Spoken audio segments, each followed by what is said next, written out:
First of all, I am Pete Lerma. I'm the principal and founder of Lerma, and we are a multicultural agency in Dallas, Texas. And I'd like to welcome our panelists, our moderator, and our audience for this important, really important conversation. We called this event the Big Reset, Diversity and Inclusion from Today On.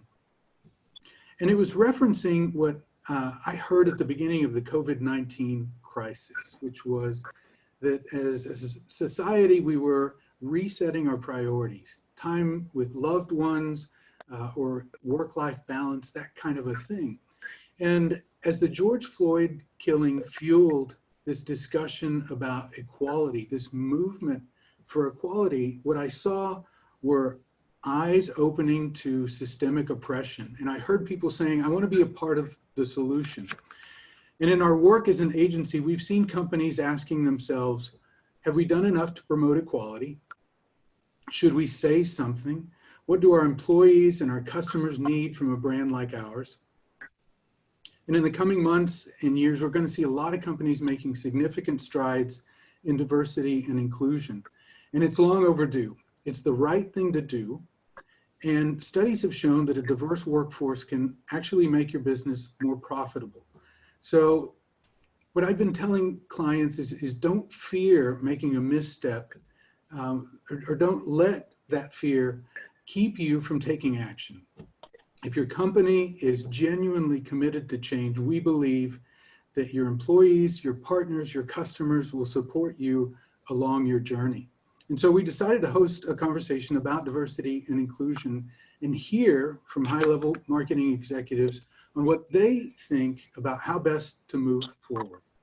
Our panelists today are Sandy Edgar, professor at Timberland Advertising Institute and principal for Inclusivista, a diversity and inclusion consultancy. Kevin Hamilton, the head of marketing, media, PR, and strategy for Avocados from Mexico. Mark Patrick, Senior Vice President of Marketing for Beyond Meat. And we're thrilled to have Lindsay Rittenhouse, writer for Advertising Age, as our moderator. I thank you all for caring about this topic and for participating in what we hope is the first in many valuable conversations around diversity and inclusion. Lindsay? Yeah, thank you. Thank you so much, Pete and Lerma, for inviting me to moderate this very important discussion. So I'm just very happy to be here, be a part of this. So just want to dive right in. First, let's talk about the value your companies place on cultural inclusion in their branding and marketing efforts. Can you tell us about that, whoever wants to start? Sure, I'll jump in. So hey, hello everybody, and thanks Pete Lerma for putting this together. Chance to talk, you know, because we're in a year that nobody could have seen coming, so we can't do this enough. The value around this topic, I think is enormous for me at Beyond Meat, and I think you know it's an enormous topic, you know, for me personally, right? And I think it is a topic that I think you have to think about both personally and professionally. You can't avoid that, and so you know it's really I think more at the forefront now than ever. You know, I always begin, you know, as people ask me that question, the first thing I say is, you know, I've been Black all my life. So, so it's something that has been top of mind all my life. And I think when you start to then look at it through the lens of a brand and your company, you have to bring those personal meanings into it. And, you know, the value that we place on it is the value of connecting with consumers and things that, you know, are really important to them. And so as this year has unfolded in a way that none of us could have seen, it becomes even more important because it's so amplified everywhere. So. Yeah. Kevin, do you want to go next about talking about the value your company places on cultural inclusion through its branding? Yeah, sure. You know, sure. You know, at Avocados from Mexico, we place quite a bit of value on it, not only from a business actuarial standpoint, but also from the standpoint of what we do and how we do it. You know, in terms of diversity and inclusion, for example, we're a company that, using the term that you've heard before in terms of general pop, that is majority minority, frankly. We have a heavy focus on specifically the Hispanic market as well, as a major foundation for what we do from a business standpoint. Certainly as we focus on the general market space, that space, as we all know, is continuing to diversify in the United States, and as such, we make sure that we include the notion of diversity and inclusion and all of the values that come with that throughout everything we're doing, especially from the standpoint of the asset creation component, that piece of it that we execute and that I lead in terms of television commercials, radio ads, out-of-home activities, and working with our agencies to ensure that we're on the right side of that conversation with our actual assets. We partner with the See Her organization as well for this. We also partner with other data providers. Asymmetrics is one in which we can really evaluate our assets, our creative assets, in such a way that we can understand that if there is any sort of problem, we can gain those insights and make the appropriate changes. So certainly from a business standpoint, as well as call it on the inside of the house and what we're doing internally, we place a pretty high value on this. Okay. Sandy, do you have anything to add? Yeah, I'll share sort of a different perspective from academia where, you know, every day we work with 4 different generations of people from baby boomers on up through Generation Z, so that's exciting. But I will say there's a lot of work to do in academia overall. But at the end of the day, we want to think about like what actions can we take individually to make sure our colleagues and students have presence at the table, all voices are heard and included, and then how are we providing opportunities equally across the board.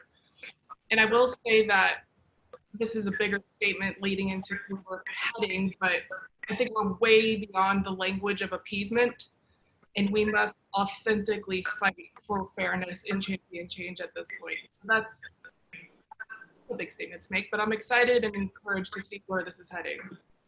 Yeah, definitely, definitely. Now we know the role that brands play in honoring multiculturalism and advancing cultural inclusivity is very important, but I want to hear from you guys, in your opinion, what does that role look like? I mean, how important is it for brands to, you know, honor multiculturalism and advance cultural inclusivity? Well, yeah, I'll take a shot at that. You know, as brands recognize their role in terms of being integrated and part of the larger community, you know, you're not just an advertiser anymore. You know, you're as a brand, you're kind of a living, breathing organism as part of a culture. And certainly that's how we look at it. You know, we're responsible for what we say as individuals, and we're responsible for what we say and do, you know, as brands. And you know, I think the word authenticity and level of veracity that is being required right now of companies, of brands, is really, really important, and it's great to see happening. You know, I've been doing this for about 20 years now, with the exception of a short stint in grad school. And, you know, from day one, there's been a lot of conversation about diversity. You know, I remember back in 2000 when we were at Procter & Gamble, and, you know, they were telling us, hey, sometime around 2040, 2045, somewhere around there, it'll be a minority majority country. So the conversations have certainly been going, but what have we seen in that 20 years?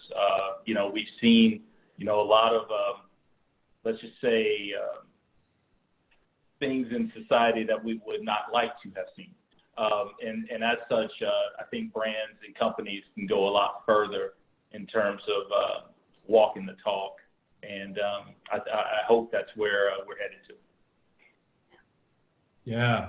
Yeah, I would agree, and I'll build on that. You know, I think about it as, you know, brands are like people, you know, and you know, play an important part in society and people's lives, right? We lead conversations, we lead actions, we have experiences, we have relationships with people, just like people to people and peer to peer. And so, I think that, you know, the more in tune we are with what's going on in the world in a way that is authentic to what's happening, the insight, but also authentic to who the brands are and the values that they have, the better. And I think that, you know, it's so interesting. I think the brands that truly look at it in terms of ways of being honest, ways that they can harmonize with people's lives, in ways that they can be confident and not be afraid to make mistakes, and not try to be perfect every step of the way, are the brands that are going to deal with, you know, what's happening today and forward, right? I think that, you know, it's going to be interesting. I've had an opportunity to be a part of two big brands that, you know, are very much, you know, aware of the ability to transcend, to go beyond, you know, the transaction, the business, and actually make a difference in people's lives. And so, you know, with Nike, you know, using sport to move world forward, but at Beyond Meat, you know, using food as a vehicle for change. You know, it's realizing that you can take your values and apply it to everything going on and make a difference in people's lives. And so brands are going to make mistakes just like people do. And I think the ones that are transparent and open about that are the ones that are going to make a difference. And so you're going to see, I think, we're going to see a lot of mistakes for a long time, but that's okay. Yeah, absolutely. Sandy, and maybe you could talk about that from an academic standpoint, or even just your expert opinion on that.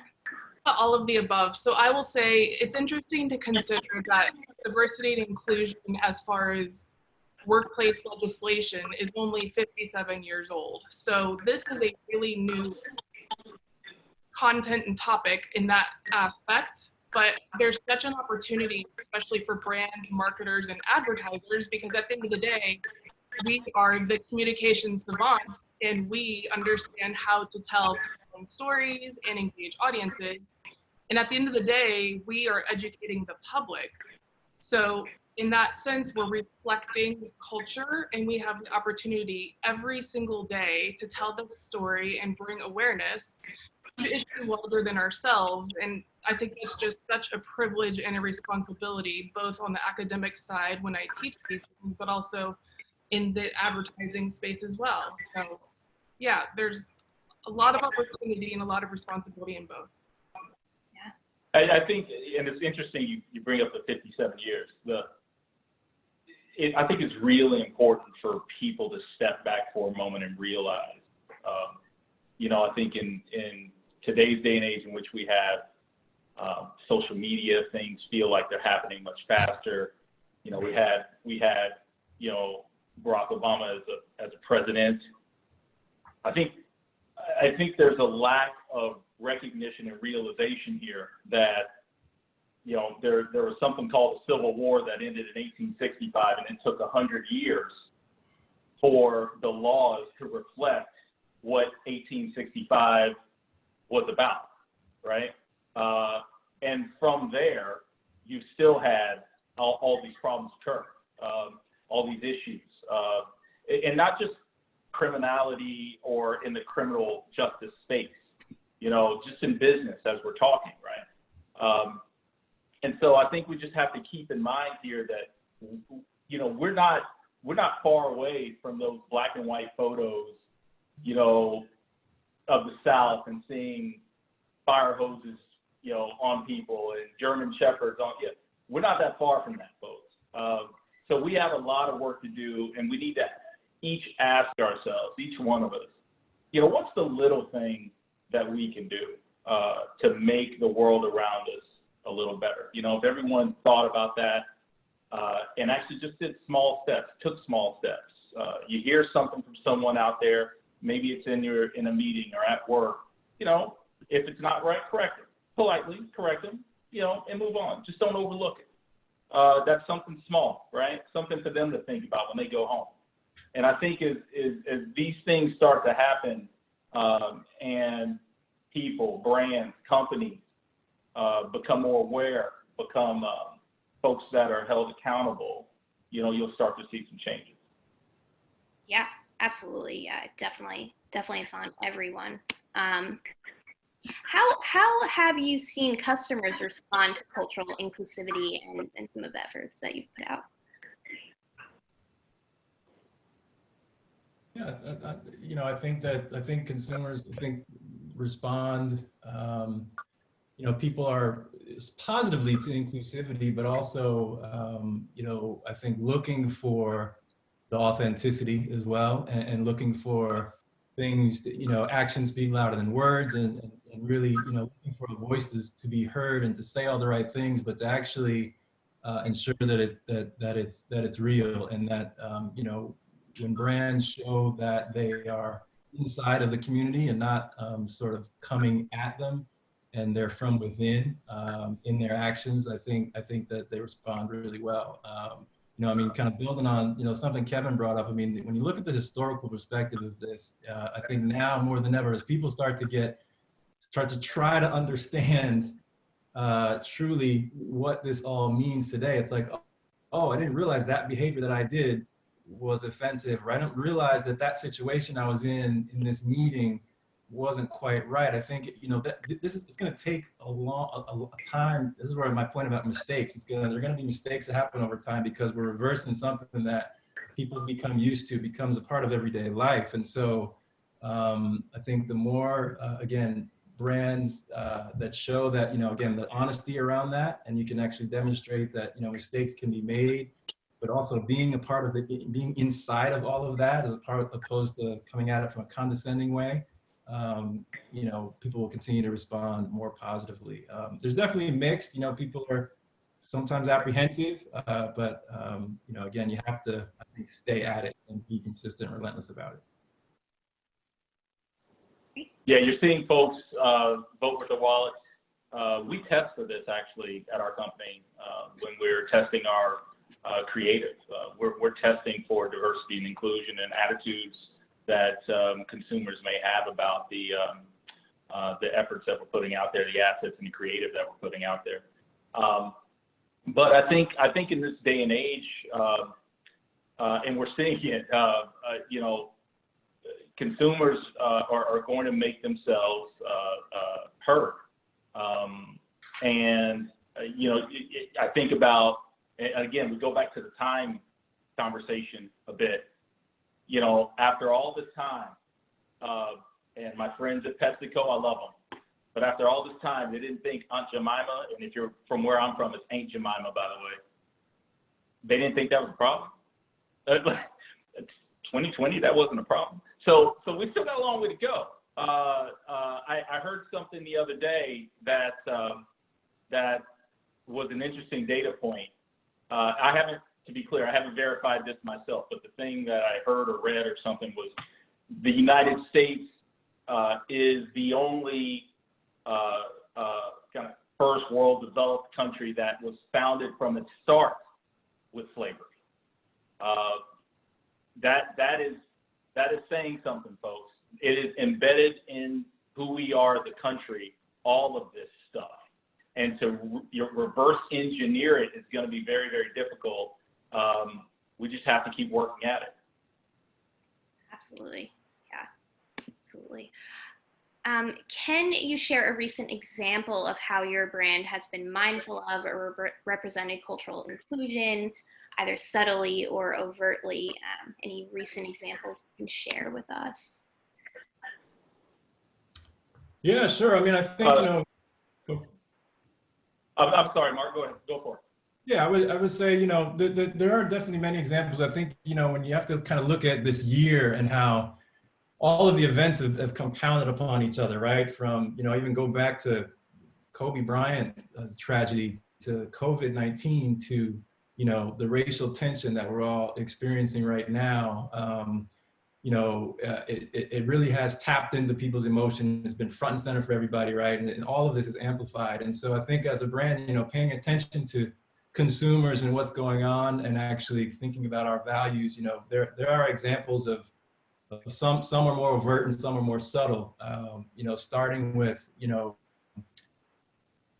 when COVID happened, one of the things we did at Beyond Meat is we created a campaign around Feed a Million Plus, which was certainly centered around feeding the frontline workers. And so it relates to what happened, what followed around racial tensions, because we're feeding and giving back to communities that were so impacted, and the disparities that exist from a health standpoint in communities where there's large peoples of color is something that, was definitely front and center, as we saw this unfold. And so the first and foremost, the thing is to just be true to our brand and be true to who we are and help. And so we launched that initiative around feeding frontline workers in communities and serving those that were greatly in need through plant-based burgers in our product.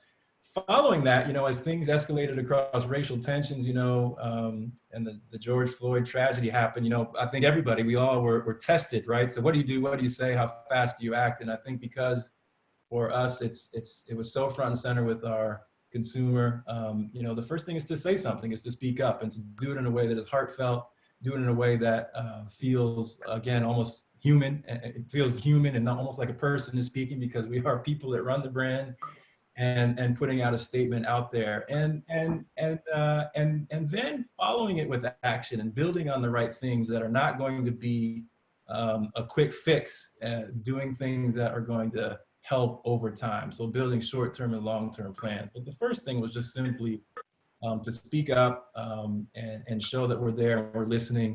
And so the actions are unfolding and being also very open and true that, again, there's no one thing, it's gonna build. And so the immediate things are supporting Black-owned businesses that are out there, vegan restaurants, being back in the community, again, showing that we're part of it. We're not separate from it. We are the community. We're impacted by it, personally and professionally as well. And so we're with you. And so we're working through it together and being authentic in how we do that. So it's a long haul. I think those are examples of, and it's tough to say whether it's never enough. They're not perfect because we're not in a perfect situation. So again, I think the more we are honest and open about that, I think the better. So how we're going about it. And I'll say from the academic side that when COVID hit, it was obviously unexpected, but at SMU, there was a student emergency fund created to support students. And the first thing we found that students needed were housing, especially international students who were all of a sudden stuck here without families. And it wasn't even publicized a lot, but we helped several students secure housing, which is pretty profound to think that that was even just a need, in addition to transitioning to all online learning, making sure that there were resources and tools to support online learning for all students equally. So that's a different perspective as well. Absolutely, yeah. Kevin, you have anything to share? I would just echo what Mark said, frankly. With our organization, it's a little bit difficult to make a lot of statements that internally we want to make. We've had these conversations, but because we have government oversight, our organization exists as an act of Congress. We cannot do anything without approval from the United States Department of Agriculture. So it makes it a little bit difficult for us to really play a part in terms of vocalizing some things. We are able to actually execute and be actionable on a few things that do make sense, and they intersect with what our mandate is as an organization. So very, very, very important. Certainly, one thing that we can and actually do is, again, I go back to our creative. Again, this is I'm a marketing guy, and this is a business panel. Our creative speaks for us in this situation. If you go back and look at every TV commercial I ever made at this company, which is pretty much all of them since we've started, you're going to see a lot of diversity in all of that creative. And one thing that I try to do, and I have a specific example of this with one of our Super Bowl ads, is ensure that we're not positioning. I think it was Mark that brought up the notion of sort of subtle, untold situations that we won't. I won't say. We'll just call them slightly discriminatory, and ensuring that we're not putting.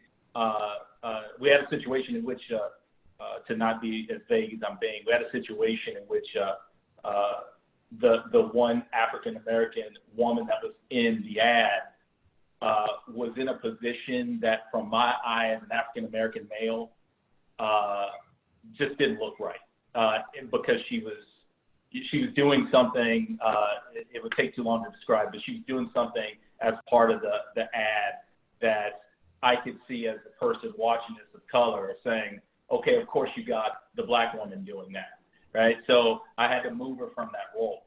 So I think, look, you can have folks that have experiences of all types, all shapes, sizes, colors. But this is where diversity and having a diverse team comes in handy. You know, when you see United Colors of Benetton, or you see Gucci, or you see some of these players that continuously make errors in this space, the first thing I wonder is, who's on that team? How diverse is that team? What's going on over there? Agency and client. So I think those are things, even in a situation in which we can't formally make statements, we can make a statement by how we're talking to our consumers. Absolutely, absolutely. I think that leads into my next question. But before I get into that, I just wanted to also say that we are taking questions from the audience. So if you have a question, just submit it, and we'll try to get to as many as we can at the end.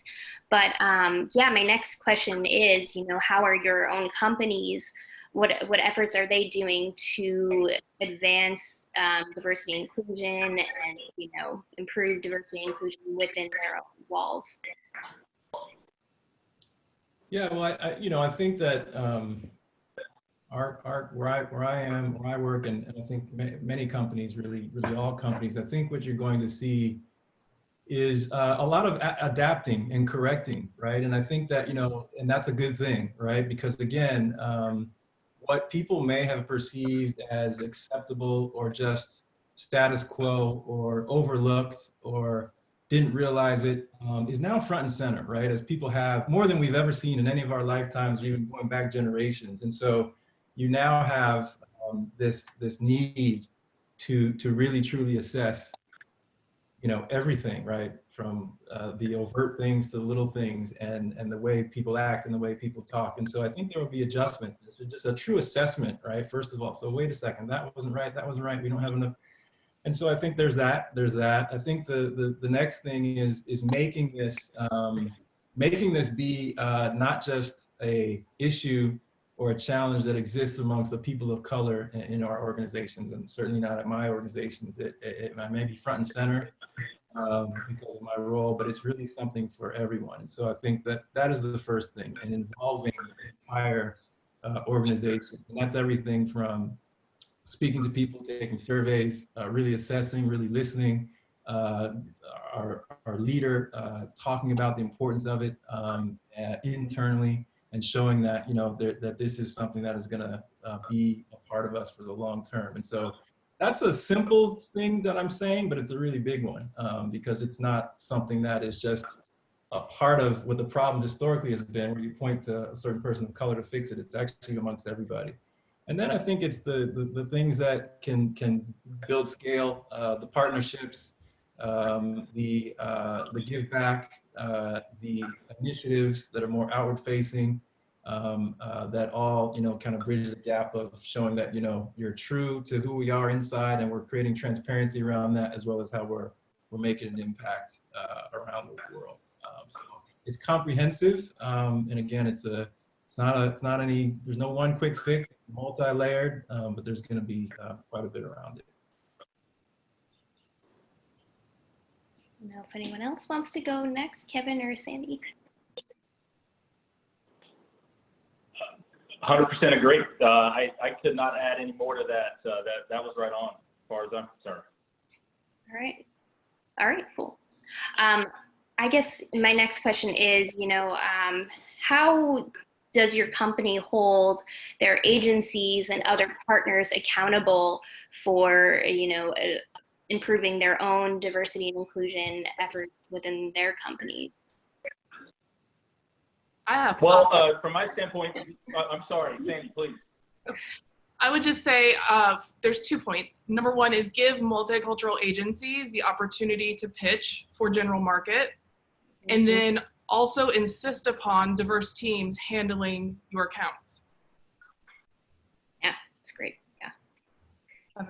That's a good call on both points. I certainly, over the years, our company started in 2013, and we started gearing up all of the employee base that we have today in 2014. And since then, we've added so many agency partners, of which Lerma is certainly one valued one.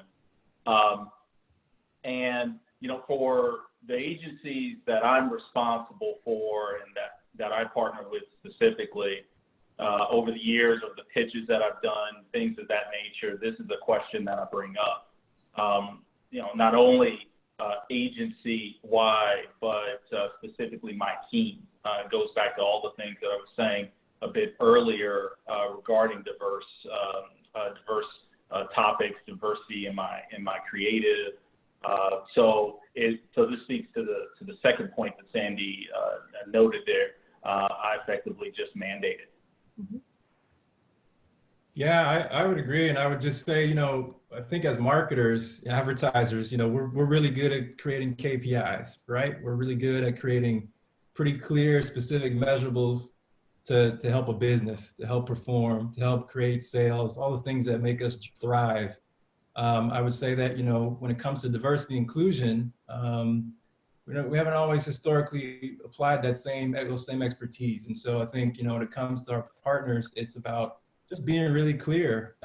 It's more important today than it has ever been. And so there are some measurables around it. And it's everything from the talent that you're using in an ad to, the vendors to, how we're conducting a meeting. And so I think that those things need to be called out qualitatively and quantitatively as KPIs specifically against diversity and inclusion. And so we're good at it. I know we're good at it because we do it. We do it on our normal projects. And so make this part of a normal project as well. And I think we'll get there. We'll make a difference. Great. Okay, I'm gonna take some of the questions that the audience has submitted. So this one is from Rodolfo Ruiz. What's the best time for a brand to join the conversation on hot topics? Sorry, to join the conversation on hot topics. So I guess, yeah, like things that are charged or. Yeah. Well, I think, Mark, coming from Nike, I'd be interested to see what your response may be, not to put you on the spot, man, but just a personal point, a personal opinion, I should say. I think I'm listening to the question carefully, and I'm hearing the term hot topics. Well, the question is, what topic are we talking about, right? I mean, that's the first question. I think the how you engage, when you engage, is very much dependent on that, right? Is it Kim Kardashian came out with a new pair of shoes and that's hot, or is it, we have a social justice issue and that's hot? Assuming that you are referring to the latter more than the former, my point of view, and it goes back a little bit to what we were talking about a little bit earlier, which is that, I think it's best to engage when you as a brand and as an organization have an authentic point of view that you have and you want to share, and you believe that builds to the greater good, and certainly expresses your point of view in a way that is beneficial to the conversation. But then I think, and then referring back to what we talked a little bit earlier, I think it's important to do that, particularly today, when you have some authenticity and action as well that you can either point to historically or point to for now in the future. Because I believe from everything I'm seeing today, companies are being challenged on that more than ever, okay? So I think it's going to be really important to make sure that the speech, when you do engage, is able to be matched, with the action. Absolutely. Authenticity is so important, and we're seeing brands get called out who are not authentic. So that's very, very important. This next question comes from Mary Lester. How have you rolled out diversity and inclusion efforts in the work from home environment, and how have employees in your company embraced the efforts? Yeah, it's a great one. We're all in this situation of talking to each other through a square box, and you know, in many ways, I'd say that it has created something that's an environment that's perhaps more inclusive because it's put us on equal footing, equal environment, and created the opportunity to be, you know, to be more inclusive in terms of how you operate, how you communicate, and how you get things done. And I know from my standpoint, it has opened us up to, it's kind of allowed us to remove some of the dynamics that don't feel as inclusive in a meeting room and in an office. And so by just inviting more, opening up the floor to more opinions and more points of view and more tasks at hand, and it's allowed us to be more productive and more efficient. Just in general. There are challenges around it, but I'd say that, you know, it's helped with us being more efficient and productive. I think also, you know, just you have to get creative about ways to connect and to you know, have fun Zoom calls and things that are just a little bit more lighthearted, and that has allowed us to open the floor for just ideas and from top to bottom of things that we can do and bring about just kind of new sense of creativity, you know, fun Fridays and things of that nature that, you know, you would never have thought of doing, you know, when you're coming into the office on a regular basis. So just trying to take the challenge and flip it on its head and make it positive, because we're all equal in how we're showing up. And so let's hear everybody's voice and what's going on. So. Okay, anyone have anything to add, or we can move on to the next question? Okay, this comes from an anonymous attendee who wrote, what does a long-term D&I strategy look like to you? Our food manufacturing company has a diverse employee team, yet we haven't directly discussed our D&I efforts. I think we may take our diversity for granted, and we need to celebrate it more. So the question is around long-term D&I strategy. I'm gonna pull up the chat because section of what you were saying cut out, so I'm gonna look for Oh, okay. Do you want me to repeat that? What does a long-term D&I strategy look like to you? Our food manufacturing company has a diverse employee team, yet we haven't directly discussed our D&I efforts. I think we may take our diversity for granted, and we need to celebrate it more. So I don't know if anyone has any thoughts on that. I'm actually looking. I'm sorry. I was just saying I was looking up the question myself. I'm having a little bit of audio difficulty, but I think the question was around, you know, long-term diversity inclusion strategy effectively. Look, I think yeah, I mentioned this before, you know, not on this call, but listen, long-term D&I strategy, it really doesn't have to be that difficult, folks, okay? Hire good people. They're out there, okay? This is a big country. We are the third most populous country on the planet, okay? And of the other two, versus the other two, the percentage of highly educated people as per capita, we're going to win that race, okay, versus China and India. So they're out there. The folks are there. So the first thing, go hire them, train them, give them mentorship, sponsorship, promote them, pay them, give them responsibility, let them show that they deserve a shot. And then from there, you won't have to do much else. So certainly from our standpoint, and our strategy is effectively that. We hire a lot of diverse candidates. I've got a couple of interviews I'm giving tomorrow.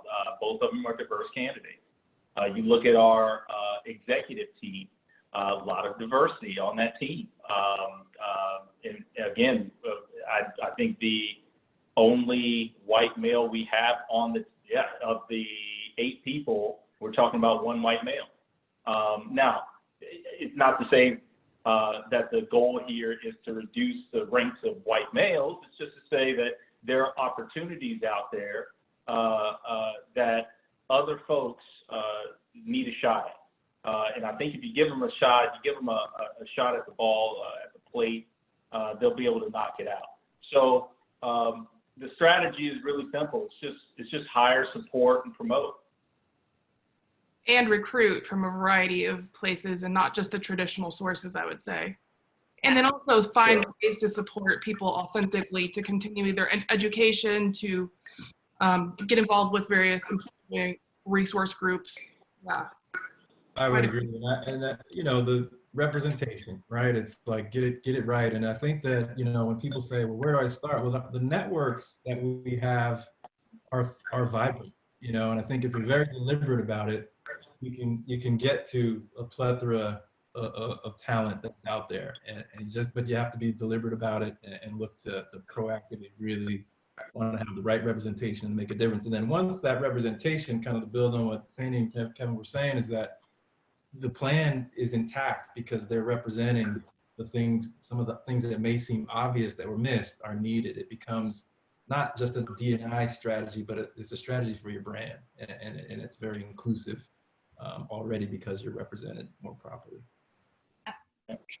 Yeah, you know, there are a lot of questions on here asking about the Stop the Hate boycotts, the boycotts against Facebook for allowing, you know, content to be posted, you know, that shows violence against protesters, and for, you know, designating Breitbart as a trusted source. So I think a lot of people are just wondering what your opinions are on that boycott, what your companies are thinking about too in regards to that.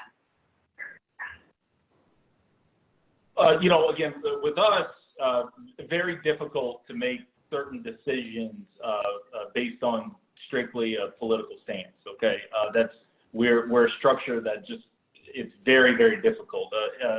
To be clear, you know, if there are egregious things happening with any given vendor or partner or anything like that, we can clearly make those decisions. So the first answer I would give you is that I may have an opinion. The question is, what can I do?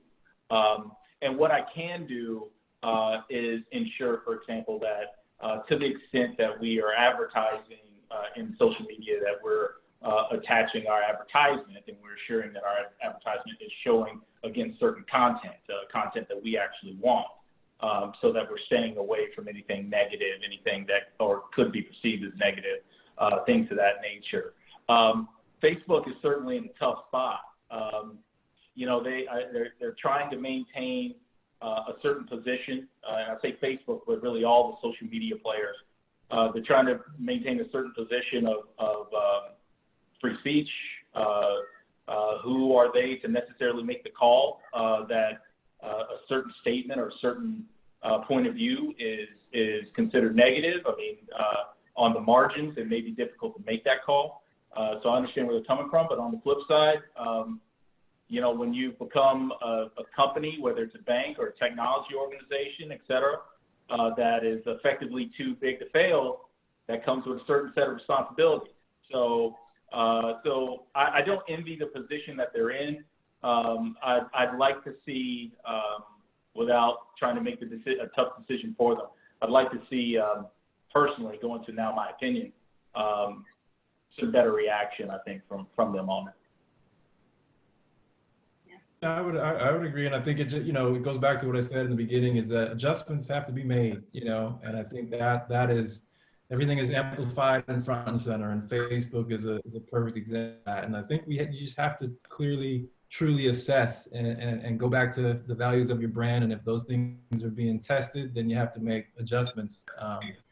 But you have to do it and do it in a way that is true to your values. And once you do make that decision, stick with it and go. That may trigger something else to come out of it. And so, we're doing that, you know, as we speak, in many areas, and Facebook is definitely one of them.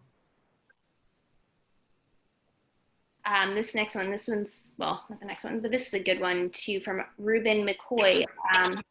Do you believe this moment for social justice and the potential for change is part of a substantial shift that will be long-term and that gets traction across the entire nation? Or do you believe it may possibly be more short-lived and part of a news cycle, and why? I would say that, first of all, I don't see this working and acting as a trend. I think we are insisting upon systemic change, and it's just only going to get stronger as Gen Z becomes more of a player going forward, especially. And I think social media and the opportunity to have a camera in your pocket and record things and be live and held accountable will definitely hold people accountable directly for what they do or do not do right now and going forward. Yeah, I sure hope it's long term. And to answer the question, I think it is. I think that again, this is the compounding of several things, right? And it's no one thing, and it's not going away. And I think that, you know, the best way to look at it is to look at it as it's our obligation as marketers. We have a responsibility because again, we have a voice, we have relationships with people, and we influence behavior. And so the more we make it, and we take the onus upon us to make it something long-term, I think the better. And I look at it as an opportunity. And like Sandy said, I'm encouraged by the generation, encouraged by my kids and hopefully their kids, you know, of the difference that can be made. But it's on us. And so, you know, let's actually answer that question together and make sure that it doesn't go away.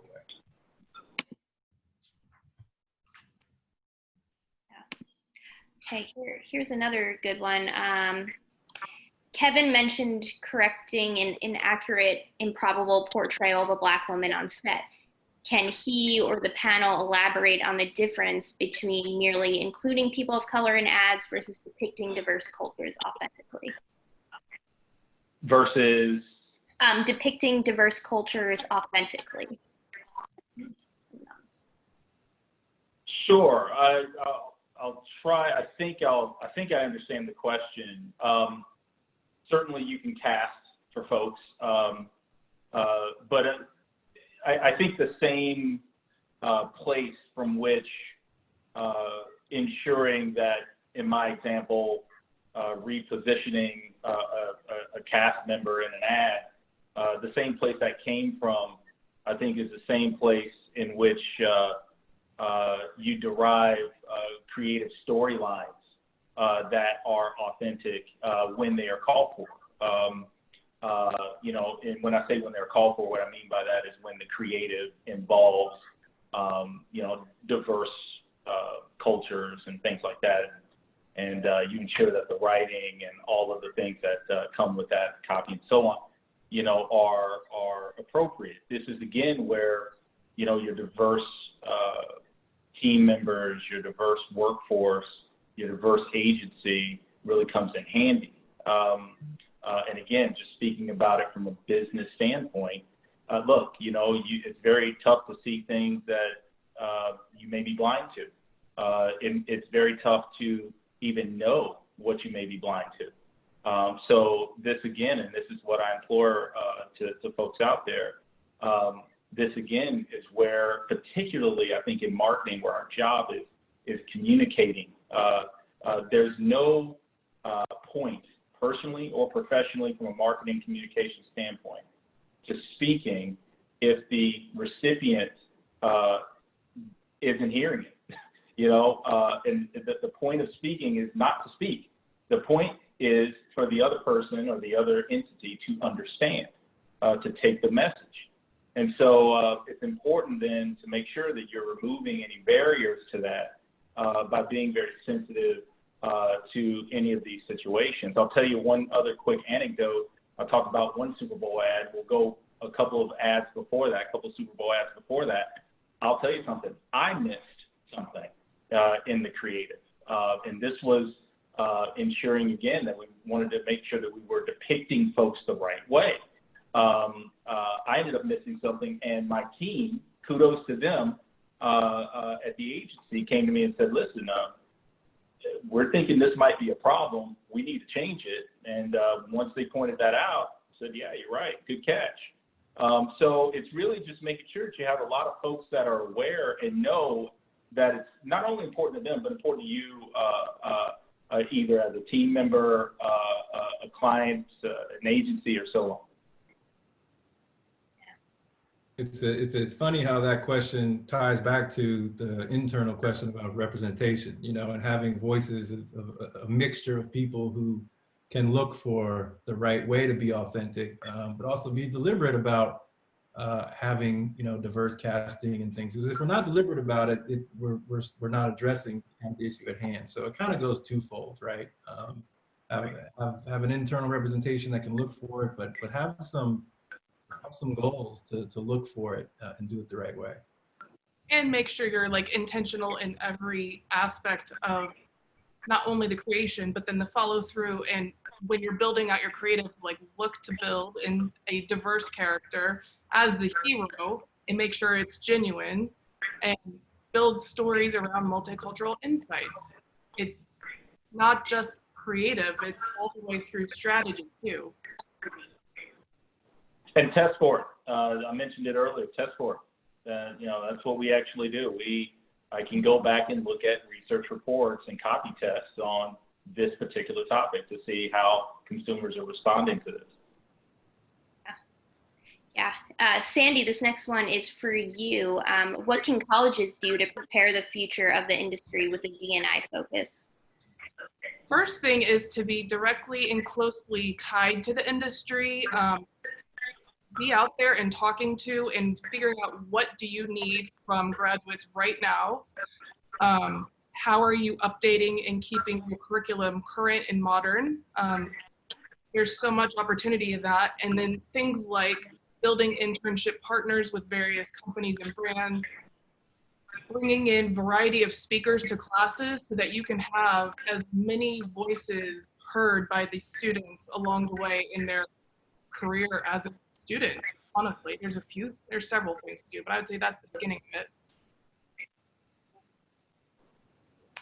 Okay, I don't know how much time we have left, but maybe we have time for one more. So let's see. Maybe okay. From Ruben McCoy again. He asks, as it pertains to marketing and advertising, historically budgets have been lower across multicultural segments. You anticipate that this time may impact the bottom line for these segments? If so, how? I guess Reese? I think it has to, because if I remember the numbers correctly, what 90% of market growth right now is coming from Black, Latino, and Asian communities. So you either need to adapt and address the market and reflect it authentically or go out of business, to be honest. Yeah. Okay. All right. Well, I guess that's all we have time for. I know it was supposed to be a 45-minute conversation, and we went a little bit over, which is great. I think it was a really insightful and amazing conversation. So I hope everyone got a lot out of it. And thank you for allowing me, Lerma, to moderate this discussion. And I just thought it was really great. So I'll hand it over to Pete. Thanks everybody. Again, thanks for the panelists. Thank you, Lindsay. Thanks for everybody that joined in. You know, I think there were so many of those things that I wanted to kind of jump in on and provide my point of view. And, you know, one of the last questions I thought was interesting. It said, you know, beyond casting, how do you really create more inclusive communication? And my answer to that would be tell stories that make the, I guess, the underrepresented more the hero in your brand.